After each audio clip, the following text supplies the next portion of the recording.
What Yeah. else do we see in terms of other injustices and unrighteousness in this? Because this isn't the only type here indicated in this Yeah. passage. The second one is the oppression of the poor. And this, I think, is tied organically to the first miscarriage of justice. The falsely religious or outwardly religious leaders in Israel not only sought to buy the righteous in exchange for gold or silver, trading truth and righteousness for monetary gain, but they sought to destroy the poor. Now, it's unclear whether it's simply those who are monetarily poor or what Jesus might be calling the Right. poor in spirit. Mm-hmm. And I think that ambiguity is probably present here, but it's the poor in spirit, the low in stature, who are often, not always, but often the ones who stand for truth or principle. And here's one reason why: they have no earthly possessions of great value. So the the poor in spirit, are characteristically in Israel going to be those who are heavenly minded. They know that true religion means that God's throne is in heaven, his reward is with himself, and they're seeking, like Abraham, Hebrews 11, 10 through 16, they're seeking a city that is to come. And so they undergo the confiscation of their goods. They pursue truth and righteousness. And what does that do? Well, if you're wealthy and your goal is to acquire wealth and influence, and you have this band of poor people, poor monetarily, poor in spirit, seeking righteousness and truth and laying up treasures in heaven, what happens? You have a fundamental religious antithesis Mm-hmm. right in Israel. And so the wealthy, those who, like Saul, have their mind on earthly things, and unlike David, who had his mind on heavenly things, they seek to do what? They seek to exploit the righteous and oppress the poor. And the goal is to prioritize financial prosperity at the expense of the righteous and the poor. And what's so insidious about this is it's a fundamental overturning of the character of the of religion.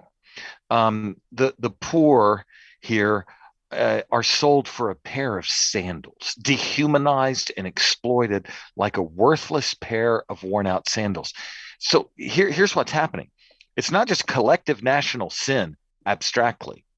It's selling the righteous for silver. It is dehumanizing and exploiting the poor and treating them like worn out sandals.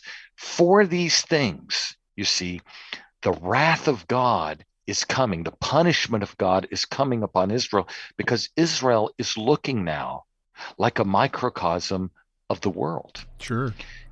I think these things, and as we'll see here next to the third point too, they just indicate that this unrighteousness, this sin, is never private in the sense that it has no effect on society or on other people. And it's not just that people have greed or desire to gain themselves or to have greater stature in their own eyes, whatever that would be, but that it all comes at the expense of the welfare and the benefit of others. Yes. So it's a compounding sin and a compounding error. We see that even here also with the sexual immorality. Yes, yes. So it's not only that there's individual ambition. Yes, It's right. that individual ambition exists to promote self at the expense of the righteous and the poor. So that's a real clear indicator of a corporate form of ungodliness. It leads to sexual immorality. And here's why.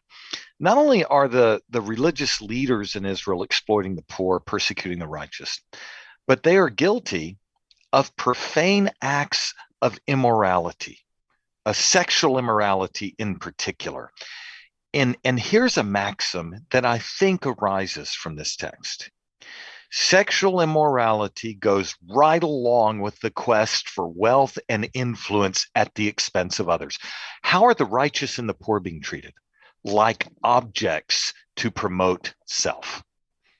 How are women being used? In this case, girls being used. They're being used in precisely the same way. A father and a son go into the same girl. It's bad enough to be a pedophile.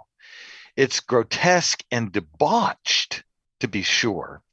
But for a father and a son to engage in this is just really the sexual analog, the sexually immoral analog to what were being done to the righteous and the poor.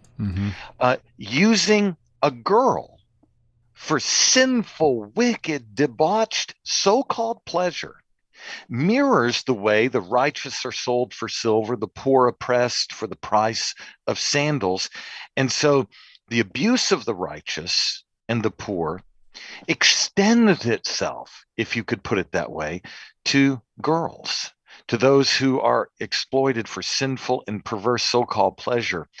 And when you start to see this, you have to recognize what we're doing here in our text in Amos 2 is we're peeling back the onion, as it were, of national sin viewed collectively.